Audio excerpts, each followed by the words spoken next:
So welcome, this is the first outing of the Property Show on UK Health Radio.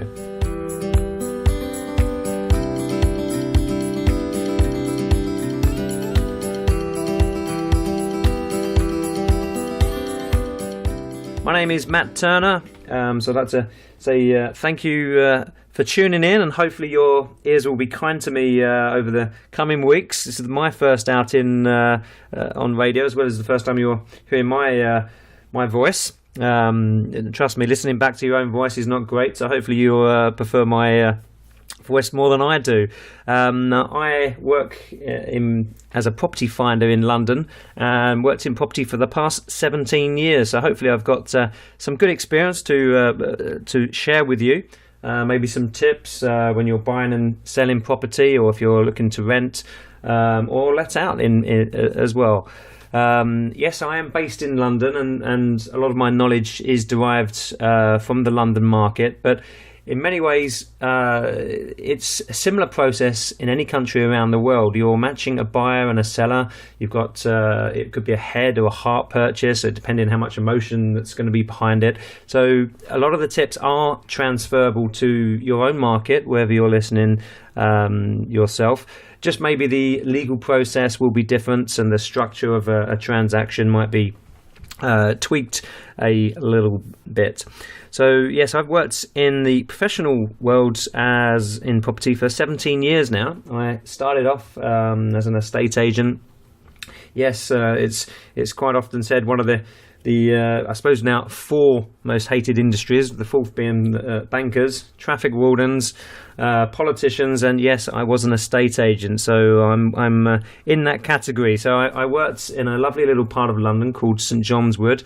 I was there for 5 years after a bit of travelling and university. So I started off with quite a naive knowledge, if you like, but over the weeks and months I got to know the system and how to handle transactions, people's emotions, and help them through what is essentially quite a complicated and stressful process. Yes, we all played Monopoly as children, and maybe I might still play a little bit now and then. That's just my little secret. Don't tell anybody. You roll the dice and you'll land on a square, and you frustrate your playing partners because you buy it and they cannot. And in many ways, that can happen in the real world of buying and selling property. So yes, I was in London for 5 years. I then moved over to the UAE, not just to get a bit of sunshine, but to test myself in a different market in Dubai. It was a relatively new market over there. Only since 2001 that foreigners were allowed to purchase real estate in that country. So it was a bit different than my background in London, where obviously the property market's one of the oldest in the world, if not the oldest. In Dubai, we were selling property off brochures and lovely models saying, yes, this is going to be your apartment here, and you're going to be looking over this view. But if you actually went to the site, it was just a lot of sand there at the time. So you were selling it on a promise, on a future build. So it was an off-plan sales. The main difference in Dubai to London was that, and especially now, is that the client is actually the buyer. The buyer is the person that pays you a commission. Yes, if you buy from a developer, the developer will pay the estate agent a commission. But now that property is built, you deal with a buyer a lot more as the estate agent, and that it felt right to me because that's the person you're dealing with. They're going to be paying you, so you're going to work for them to see if you can get the best possible price. Whereas in England, you market a house for what is your clients to get the seller the best possible price, albeit that your dealings mostly are with the buyer. You're running around showing them different properties, so you build more of a relationship with them. So I found it a little bit warped, the English system, after having left it in many ways. I moved to France after Dubai. Maybe I was used to the nice weather, but after the Lehman Brothers collapse, Dubai being a very cash market, it was very difficult to to continue working over there. I moved to a beautiful little fishing village. You might have heard of it, called Saint-Tropez. Now that was a very high-end holiday home market, if you like. I remember my first week, we had a phone call from an advert that the agency had placed. Lady phoned up, said, I've seen this house on page 26, let's say. Open the page 26, it's on for 25 million euros. And I'm like, gulp. How do I explain this off a page? So I said to her, obviously it's quite a complex property. Let me come and meet with you tomorrow. Put the phone down, panicked, did a lot of research, went to view the place, and then dealt with that client. And in France, yes, a person who's selling the house will sign up with an agent and agree a commission, but it's the buyer that essentially will pay that. So again, it felt more correct in many ways. You're dealing with the person that essentially is going to pay you at the end of the day, so you can put your full professional efforts behind the buyer. I suppose I got into property because I came back from university one summer, and my parents were selling their house, the house that I grew up in, and Mum said to me, we're out this afternoon, a couple are coming around, would you be able to open the door? So there I was, I opened the door and did the estate agency thing. Here's the kitchen, here's the bathroom, etc. The obvious, but I found myself answering the questions. I knew the house very well, where the schools were, the local shopping amenities. And it left me with a feeling, yes, maybe, I can work in this industry at some point. I mean, at that stage, I still had some studying and travelling left in me. But I think that's where my initial grounding to get into the property market, derived from. I now work in London. I left France. I came back and started Astute Property Search in 2011, where I work for buyers. I no longer market property. I just work for essentially busy people who haven't got the time to go out and find their next homes. So I run around as a buying agent. I think in the United States it's quite common to have a buying and a selling agent, but in the UK it's a relatively new phenomenon. I suppose in the last 20 years there are more of people like me running around doing this job. I won't go into that too much because the next part of the show I am discussing should you use a property finder and the benefits about that. So I'll park that thought for now. Now this is your show. Do email me with any topics you'd like me to discuss, or any specific industry professionals you'd like me to get into talk on the show. I'll try my best to do that. My email address is matt, that's Matt, at astutepropertysearch.co.uk, and we'll see if we can get some answers out there for you. That's enough about me for now. We'll move on to the next part of the show.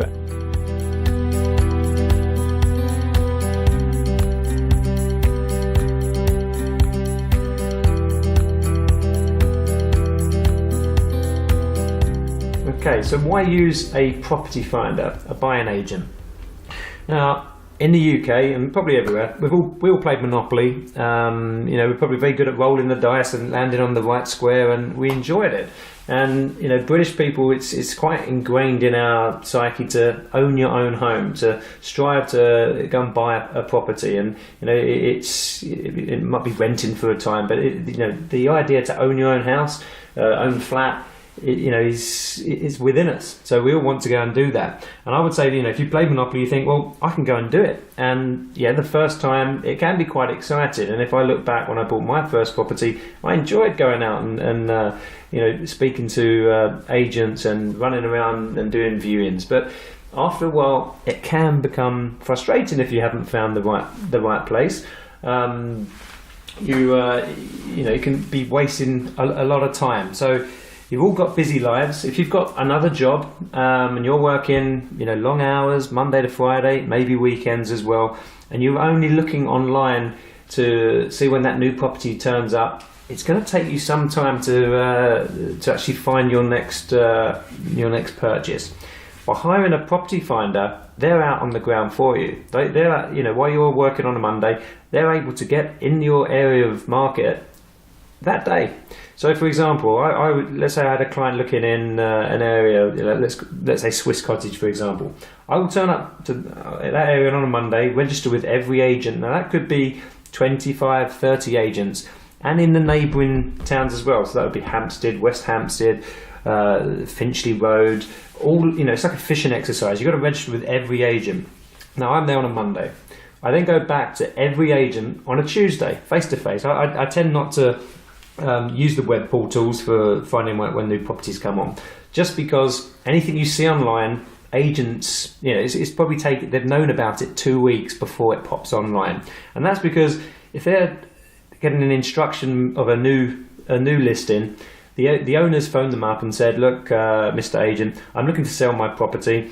Come around at the weekend and value it for me. And time he's done that and he's taken the pictures, it's taken 10 days before it has popped online. Now, if I'm there that day, they get that phone call to say, please come and value my house. If the agent's taken good information from the owner, he roughly knows the street, he's got a good idea of the price. He will say to me, look, Matt, your client's looking for X. I'm potentially valuing something that could be good for him at the weekend. And if it is good, I'll give you a call and I'll get you in on a one-off viewing. So you get access to pre-market properties. They might not always be matching the exact brief, but sometimes they do. And so you'll get a phone call from your property finder saying, look, let's have a lunch meeting, going late to work, come and see this property now. So you beat the queue if you like. And on the other side of it, if the property's not quite right for you, you've helped that estate agent get the instruction, because he's demonstrated to the person selling that he's got clients for you. So metaphorically, you've scratched his back, so that when the next good property comes along, you're at the front of the queue. So a buying agent will save you time, money, and stress. Time, generally, I would think, takes me 2-3 weeks to get a client under offer. And people come to me, they've been looking for 3, 4, 5 months sometimes, and essentially just doing the wrong things. And probably they're fed up with the process, they've been under offer or they've been gazumped. They're frustrated with it. So that's in many ways the time element to it. They will be able to save you money. Now, how do they do that? Because at the end of the day, you're paying them a fee, so they've got to really demonstrate, to warrant paying them a fee. Are they going to save you more money than you're paying them, if you like?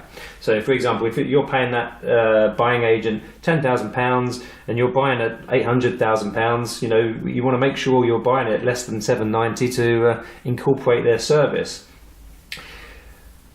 Buying property is an emotional thing. Now, for a property finder, it's a business transaction, and that's key. You're on your own, you're going to look at a property, you're out there and you found one that you like, your eyes light up. The estate agent, he's well trained person, he can see this, and you've probably heard of it, you fall in love with a property and we just had to have it. He can see this, and it might turn out that he's got another client for it as well. So you get all excited and you think, well, I want this. And, let's take that £800,000 property, and you end up offering $820. And the estate agent, he's happy because he's working for the seller, the person who's selling the house, to try and get them the best possible price. And he's got over asking price with you. And, you're all, excited. And you probably don't realise until transaction's gone through that, wow, how did that happen? I've paid a little bit too much. So for a buying agent, it's a business transaction. Now, the key point in any negotiation is finding out the motivation of the seller. Yes, you've got to like a property that you're going to want to buy. But if you've got a property finder out there, he's identified a few properties, he will subtly find out why that person is selling. It might sound obvious, but this is a key point to it. If, for example, you're looking at a one-bedroom flat to purchase, and the owners, there's a young couple in there, and they might be pregnant or they've just had a baby, and you hear that they're moving out to the countryside to be near schools and what have you. That tells me, the property finder, these guys are going to want to sell. So whatever their price is on at, you're probably going to get hopefully, depending on what the market's like, you'll be able to get that at a better price than someone who who might sell if they get their price, if they haven't found somewhere yet, and we're looking to sell our house first, and then we're going to go out there and look for a property. Likewise, if the agent says to you, oh yeah, they've already found somewhere, and they're quite keen. Yeah, okay, great. That's quite obvious, but sometimes there's subtle information out there. That horrible word divorce. That can be good and bad. It depends which part of the process. If they've signed the divorce and they just want to get out, they're probably going to sell that at a better price than a happily married couple. But I probably sound quite like a shrewd person here. But it is a business transaction, and property finders will. They're batting for your side, if you like. Estate agents will open up to property finders more than they will to the end user. They see us as colleagues, so that they take away the salesy pitch, if you like. They'll give you direct information. They know how to put forward an offer. Always put an offer forward in writing. All these things might sound obvious, but so many people will just view a place and say, yeah, offer X amount. No, don't do that. You need to formulate a nice letter. You put in there your solicitor's details. You put in there who you're getting your mortgage finance from. Put in their telephone numbers. Phone the lawyer and say, look, you might get a call from the agent or the mortgage broker. You might get a call from the agent. I'm buying this property at X. I want you to know that, so that when they do phone you, they've qualified me, they've qualified you. I look like the best buyer. A property finder gets all these things organised. So, there's a few tips there. If you don't, want to hire one, you can do that yourself, for sure. So, you can go out there and do it yourself, especially if you, in many ways, take 2 or 3 weeks off work. Be as tenacious as what I've just described.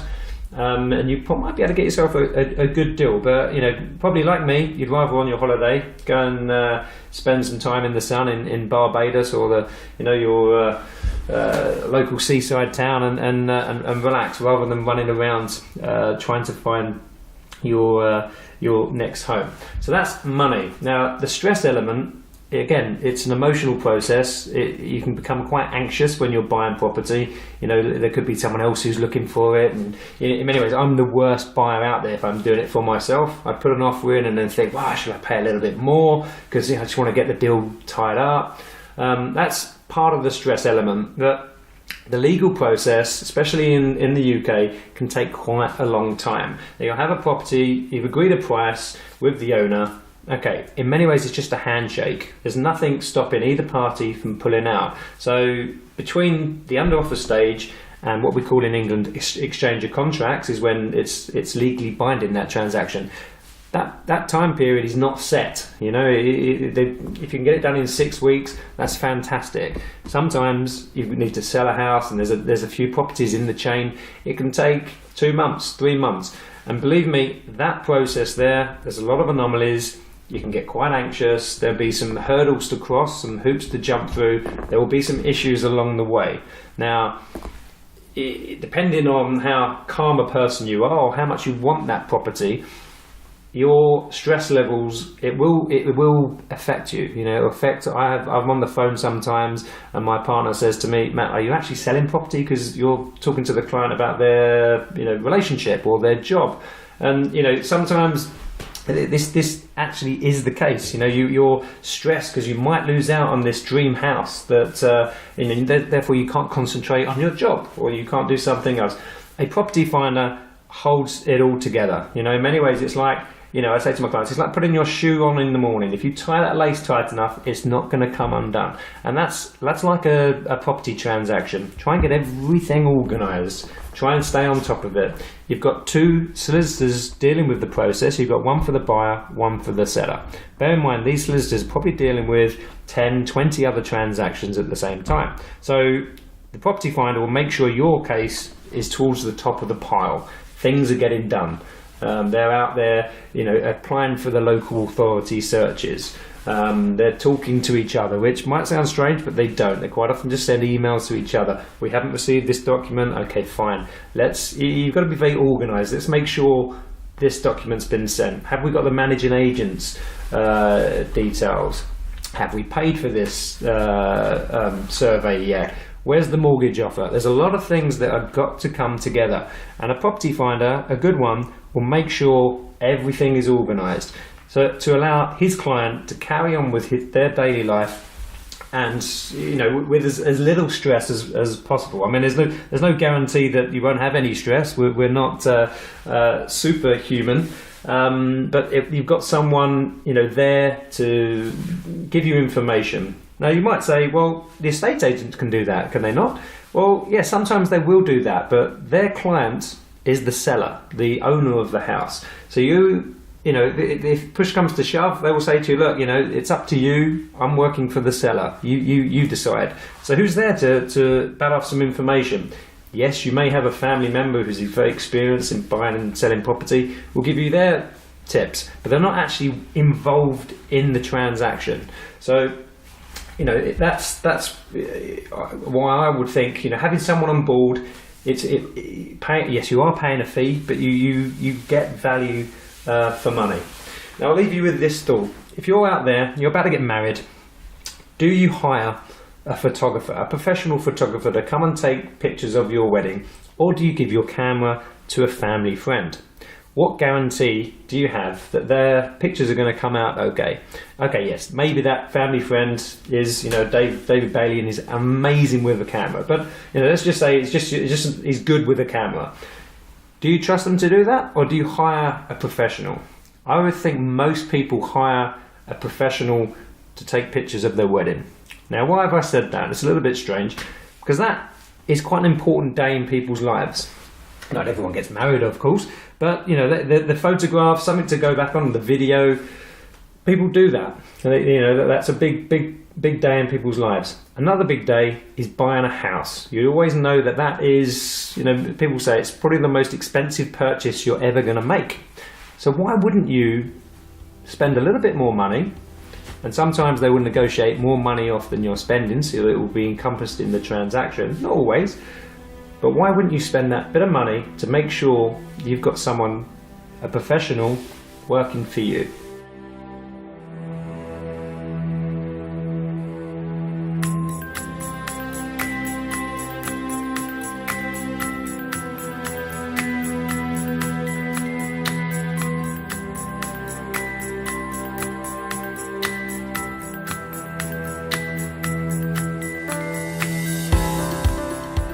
The Marketplace with Matt Turner of Astute Property Search, showcasing different areas of London to live or invest in.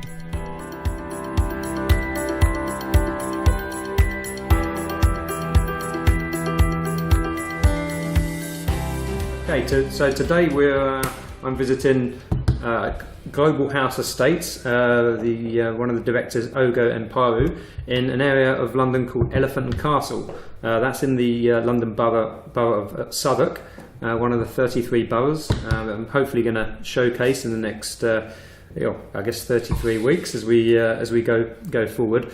The name Elephant and Castle, if you're not from London, it's a little bit tricky. There's no elephant and essentially no castle. Probably best to get onto Wikipedia and find out the real reason, but I believe it was to do with a coaching house, or probably better known in England as a pub name that used to be in the area, and it moved on from there. But go onto Wikipedia and you can find that out. So anyway, I'm with Ogo. Hello Ogo, how you doing? I'm really well, thank you, Matthew. Very good indeed. How are you? Yeah, very good. So I've known Ogo for around about 8 years. So how long have you worked in property, Ogo? I've worked in property since 2003, okay. So a long time now, and feels like a bit more. Yes, it feels like a lot longer. But since 2009, Andy Lee, my business partner, and I set up Global House Estates (GHE). We set up the business from my living room at the time because we were disillusioned working with big companies, and we thought we could do it better ourselves. Fantastic. And we set up from my living room.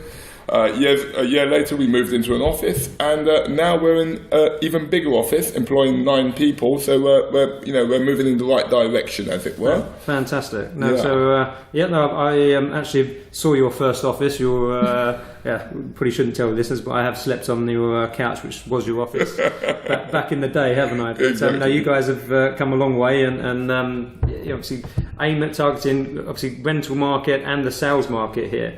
But I mean, looking back, I mean, what got you into property in the first place? I dropped out of university because I had realised I was doing a degree which was not my vocation, should I say. I just didn't enjoy it. And I thought to myself, I wanted to get into an industry where there will always be a need. And I thought property is one of those things, people always need a property, be it that you need somewhere to rent, buy, but either way you need a roof over your head. So I thought it was going to be a secure position to be in for life. Yeah, no, fantastic. Well, yeah, I mean, I guess we all played Monopoly as kids. That's how I got into it, but that's another story. So just looking at some data, I had a little look before I came down here. I mean, back in sort of post Lehman Brothers time, sort of 2009 March area, prices, I saw average prices were around about 250,000 in the area, and now about 521,000. That's sort of April to April. How many years on is that? That's about 8 years on, which is quite a performance in the area. Absolutely. I mean, how are things trading at the moment? I think the London market has obviously moved on quite a bit since the 2008 Lehman crash and property concerns, as it were. The market, I think that confidence has slowly come back into the market, and that's probably the most important thing. But in Elephant and Castle specifically, because there's been such a huge regeneration in the area, well over £1 billion has been spent or is being spent over here. A lot of speculators have felt it's a great place to buy.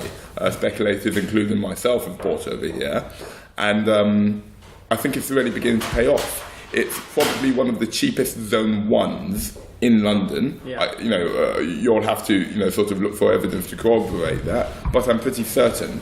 And if you look at, if you maybe divided London into half and maybe looked at another Zone 1 on the north of the river, say Camden, which I would argue isn't as close to central London as Elephant and Castle is, the prices there must be a good 20-30% more. So there's a lot of value still Absolutely. still around here. Yeah, I mean, I took the tube, the Bakerloo line, to get down here. I think there's 5 stops on Piccadilly. Would that be right? Absolutely. Yeah, it took me, around about. It's normally about 2 minutes a stop. So depending on how fast the driver's going, it probably only took about 10 minutes. So no, you're fantastically well located. I mean, talking about south of the river, I mean, you've worked in the other areas around here. Is this kind of your patch, or I mean, is it just Elephant and Castle that you know?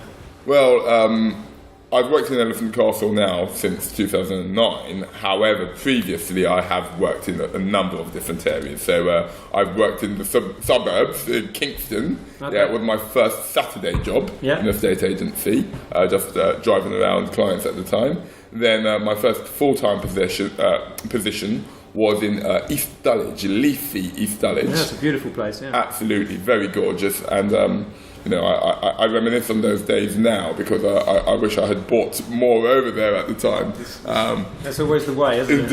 Indeed, it's become very trendy, very young hipsters, etc. over there, as well as some families there. So it's a very beautiful area. What was a one-bedroom trading for in East Dulwich? I remember. Back in the, when was this? Anyway, this would have been about 2003, maybe 2004 at the latest. Yeah. I remember having a one-bed garden flat. Let's upset the listeners. About 5-minute walk from the station. Yeah. And it was considered ridiculously overpriced at £200,000. Okay. Because at the time you could pick up a similar one bed for probably about 180. Yeah. We finally sold it, but I look back at that now, and really, I don't know that area so much anymore because I don't work there. But I can safely say that property is well over 500. Yeah. At least 550, 600 realistically. I think I did a search in East Dulwich probably 3 years ago, and that gentleman is an interior designer actually. He has now got his property on the market. It's a 1-stroke 2-bedroom, and I think he's on for 625. That sounds about right. You know, so that's 14 years on. And it was how much was yours? 200,000. 200,000 at the time. Well, so you should have bought 3. So no, it has moved on. So anyway, you mentioned, just coming back to Elephant Castle, because we're trying to focus on this area now. Obviously, coming from the tube station, you know, it has changed quite a lot since I've ever been down here. There's some, you know, let's not say high sky-rise buildings. I mean, if you're listening in the States, they're not that high, I suppose. They're sort of 30 floors. But is that Elephant Park? Is it? Is that the? That's correct. Yeah. Okay. The new Lend-Lease development in Elephant Park, and basically Elephant Park Castle has traditionally was seen very much as a sort of working class area. I mean, when you actually talk about Elephant Castle, that's the station. The truth is there's no actual real place called Elephant Castle. Okay. You've got Walworth to the southeast of the station, which features in Bram Stoker's Dracula as where some of the workers lived, and it's traditionally been a workers' area in London, probably for the last couple of hundred years, as it were. You've got the marshlands of Waterloo, which were reclaimed probably 500-600 years ago, and started building properties over there. You had marketplaces over there, etc. You had London Bridge, where you had the docks, and London Bridge and Bermondsey, where you had docks and warehouses, and all of these places, have now been reformed, and there've been a lot of regeneration in these areas, specifically in the bits that we would call Elephant Castle, which I would say would generally be something a 15-minute walk from the station, 20-minute walk from the station. That had, for a long time, it had been marred by what many had deemed to be a bit of an eyesore, the huge council estate, social housing, if you're not familiar with that in America, and that was called the Aylesbury Estate. That had nearly 3,000 units over there. Okay. Yeah. It was a huge block of flats. In fact, when you watch a lot of movies, I can't really quote any off by heart, but a lot of movies showing disturbances in the cities. In fact, I think that the television series Top Boy, which talks about some, sort of gangster youth in London, a lot of that was filmed on the Aylesbury Estate and the Haygate Estate. These two estates have now been pulled down. Well, sorry. The Haygate has been pulled down, and the Aylesbury is in midst of being pulled down at the moment. Okay. And these are now being replaced with these multi-million-pound apartments, which is also bringing a different kind of clientele into this area. Okay. So I mean, on that note, who is buying it around here at the minute then? Well, like most of London, when you've got flats, sort of, I'll probably say on the Haygate Estate, or rather Elephant Park, as it's now called, a one-bed flat there, entry, you need to start with at least 500,000. Mm-hmm. That sort of, well, I could say probably a lot of Londoners can't afford that sort of money. So we're seeing a lot more foreign investment over here. Foreign investment, specifically Chinese, or should I say Oriental, because you find a lot of people buying from South Korea, a lot of people buying from Taiwan, and other Far Eastern countries. And buying off plan, I take it, yeah. A lot of them are buying off plan. Yeah. Obviously, there are still some British people buying, but the vast majority of these things, in fact, they don't even market them in England initially. Initially, they would get it marketed in these countries, and not till they've sort of sold 50-60%, and they feel there may be saturating that market, do they start really trying to sell over in England. Yeah, and so those one beds that they're buying, I mean, what the rental, how much a week would you get for a £500,000 flat in Elephant Park? Well, we've got a couple at the moment, so you're looking at about £400 a week. Okay. Yeah, for that. I don't think the rental return is actually the best, but a number of people are buying these and just leaving them empty. Yeah.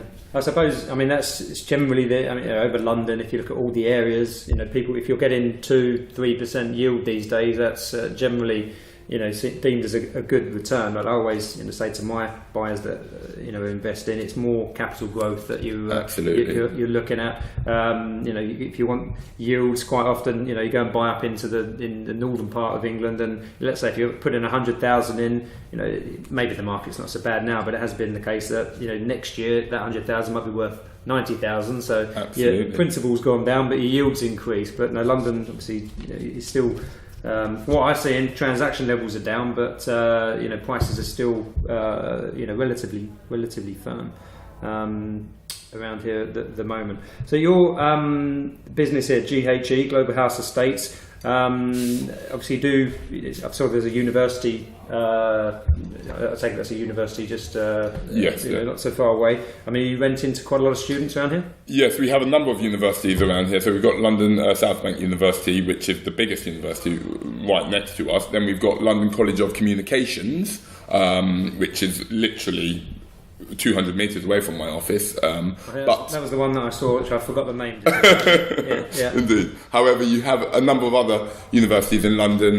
We get a lot of students that come to us are from Imperial, Goldsmith College. Quite frankly, we've even had people coming down all the way from Holloway because they want to live maybe more central to London. So universities are, we get a lot of university students.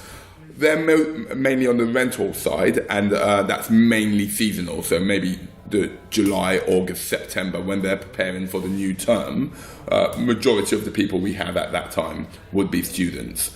So yes, we do get quite a... So you're getting into that kind of busy time now. I mean, just on that, some of these listeners might have children coming over here at the moment. How do they... Because obviously if you're renting a place in London, landlords will ask for references, etc.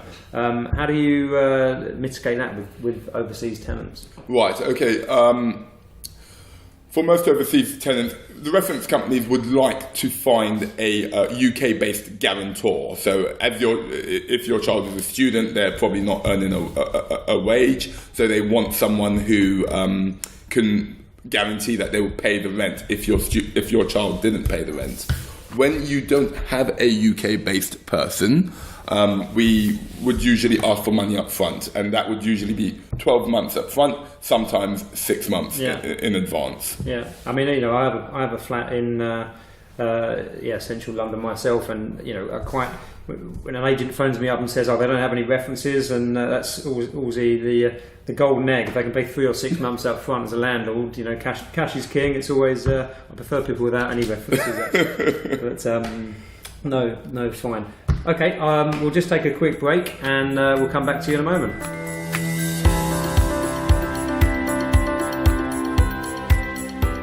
You are listening to The Property Show with Matt Turner of Astute Property Search, helping people save time, money, and stress when buying real estate in London.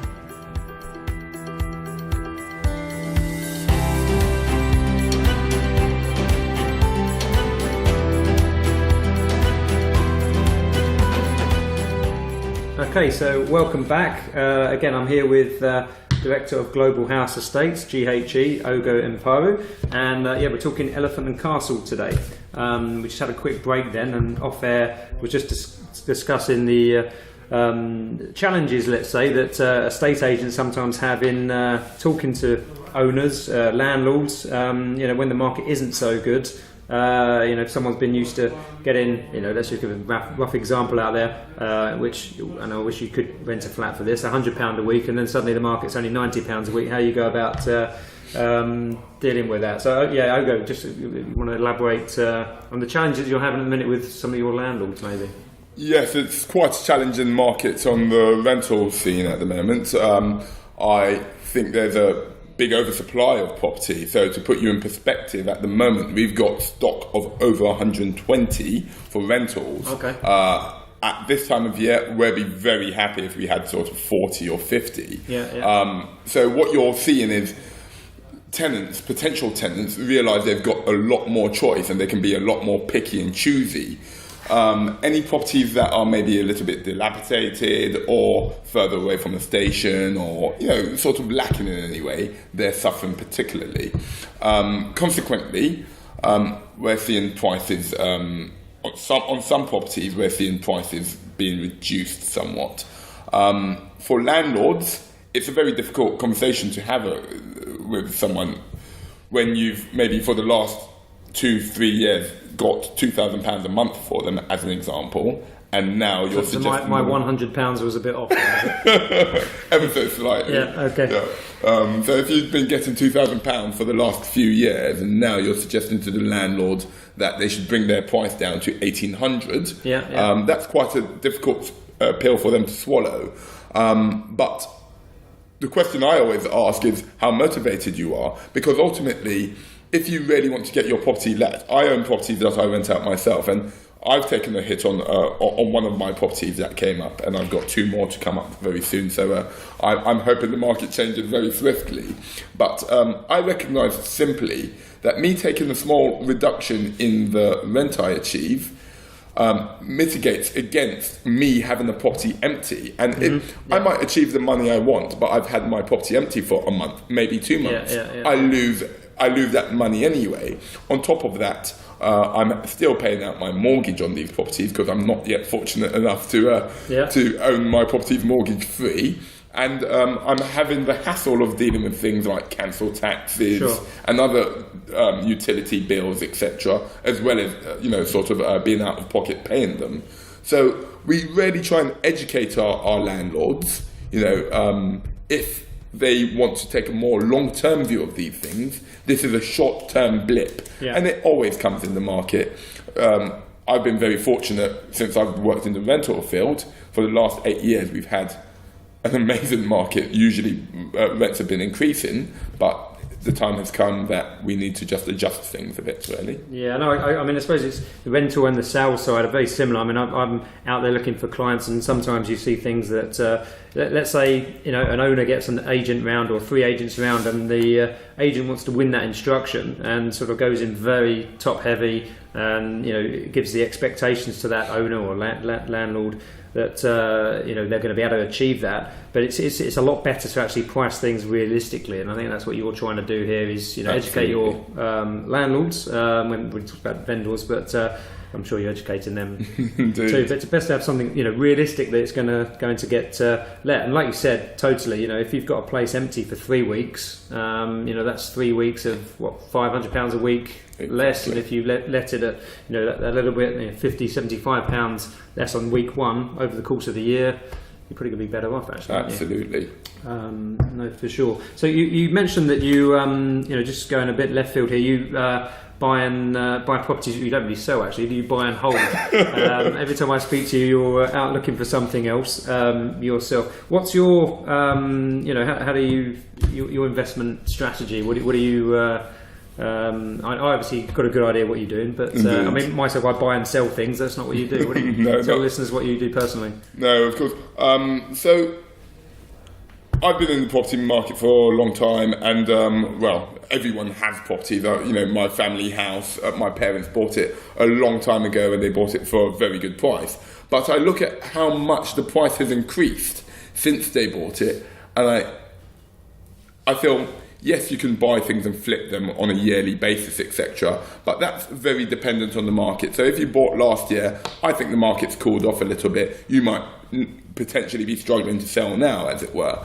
Whereas if you take a much more long-term view on these things, the one thing that's certain, even at times like in 89, I believe, when we had a big crash, or you look at 2008 when the market softened again, one thing for sure, within 5 years it all starts rallying up. Within 10 years it has almost doubled from where it was the last time. So I've looked at those trends, and I felt, if I can just buy things, and hold on to them for a while, my intention, anything I buy, I intend to hold on for at least 10 years.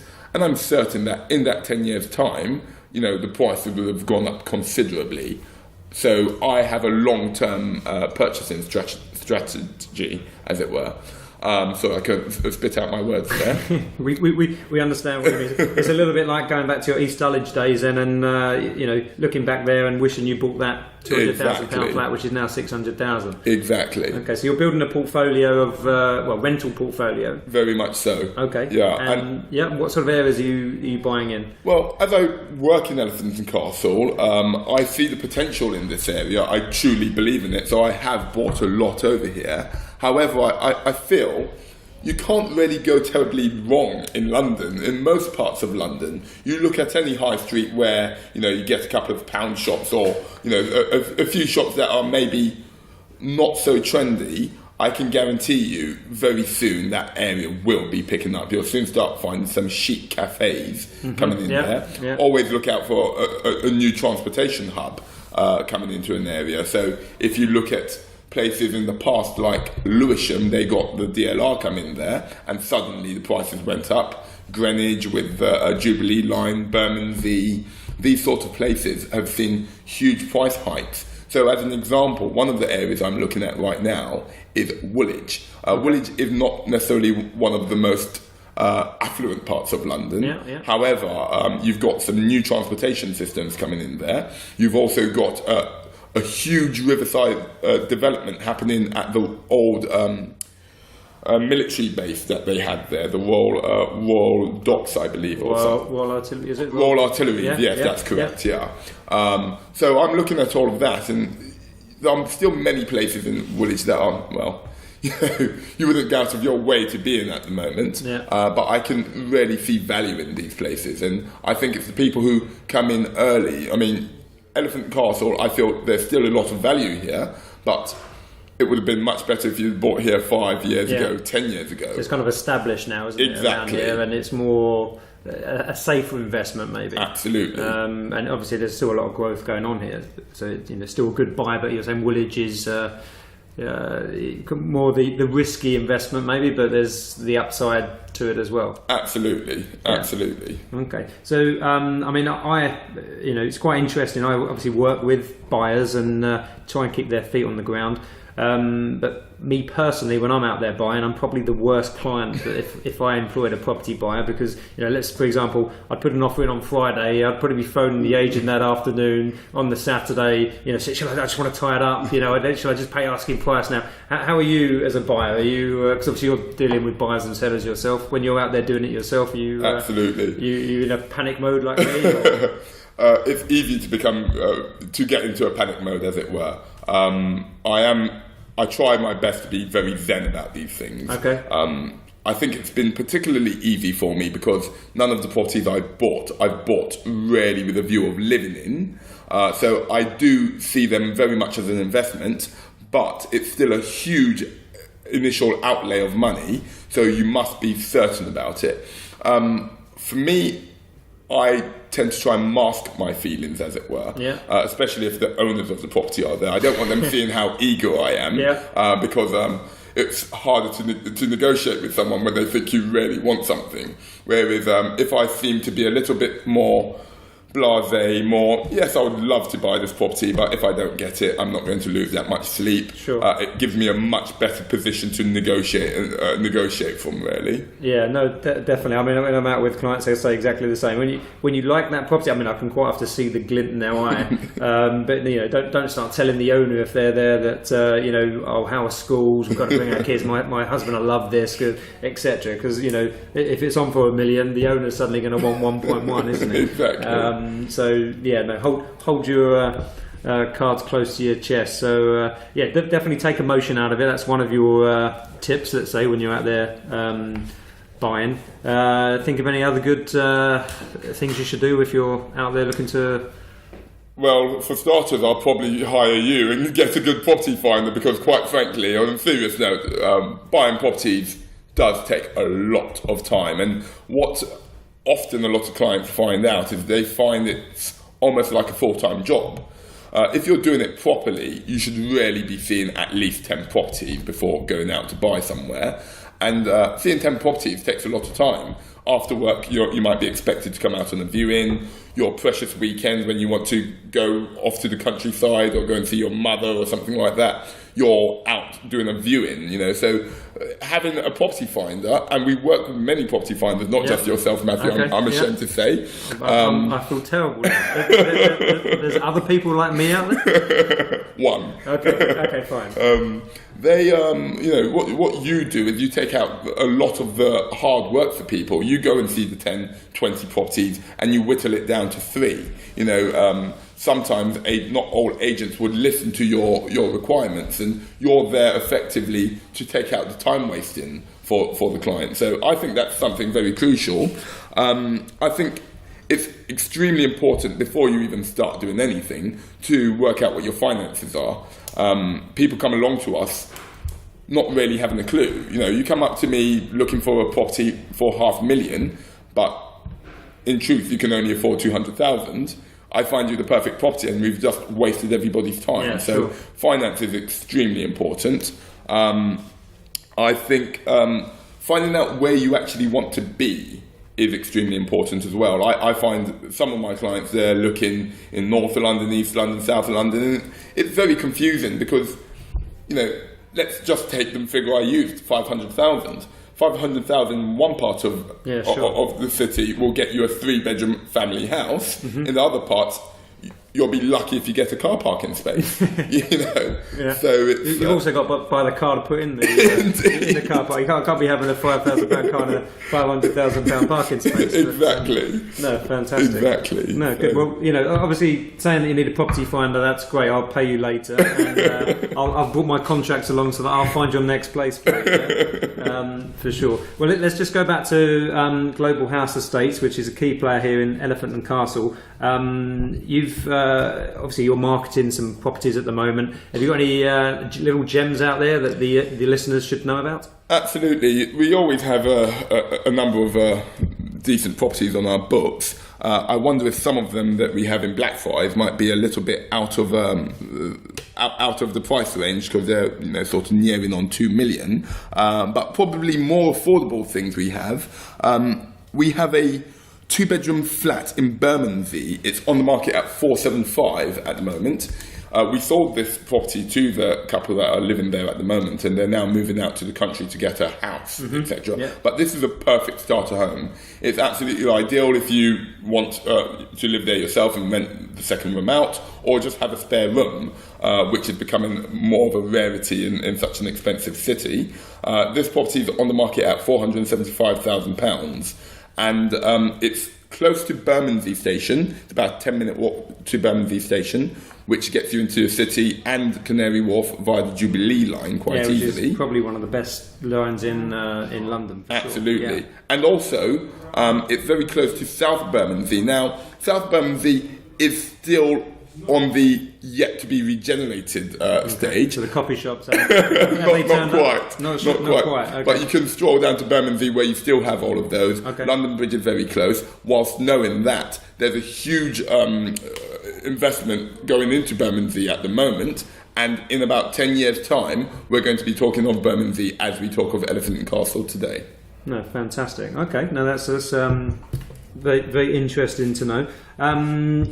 The market itself, obviously, we've had we've had a lot of excuses for buyers, for the procrastinating buyer in the last year. We had the build up to Brexit, then we had Brexit, and then obviously recently we've had the election, which has probably just provided everyone with a bit more uncertainty. So it's not great on any market, if you like, stock exchange or property. But where do you see the market going in the next 6 months to a year?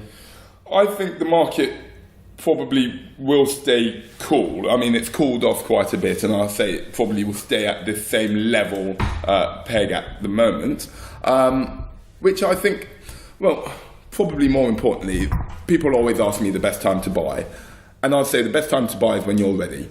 Okay, because when prices are going up, I have some people saying, I'm going to wait for the price to crash. Fine. Prices start coming down. They're now waiting for it to hit rock bottom. Yeah. And I know people who have used that sort of thinking, and 10, 15 years later, they still haven't bought. They're still renting. Yeah. Exactly. Yeah. And not only have you wasted money in renting, you've also completely missed the market. So I say the best time to buy is when you're ready. True. Okay.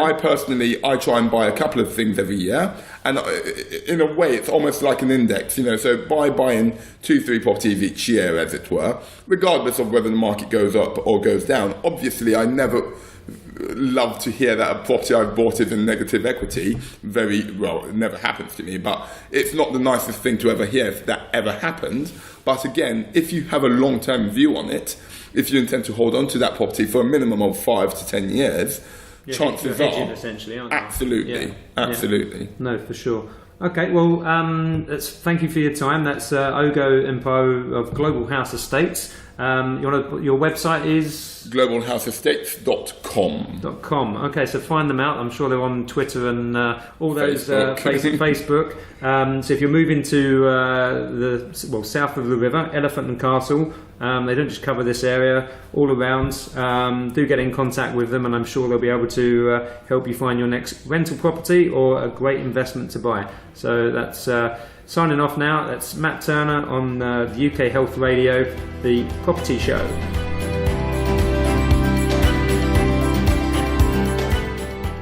So thank you for listening today. I'll be back next week, where I'll be quizzing a London-based mortgage broker on all things property finance, and the marketplace takes me to Tottenham Court Road, which is in the heart of the Theatre District of London. That's the Property Show with me, Matt Turner, on UK Health Radio.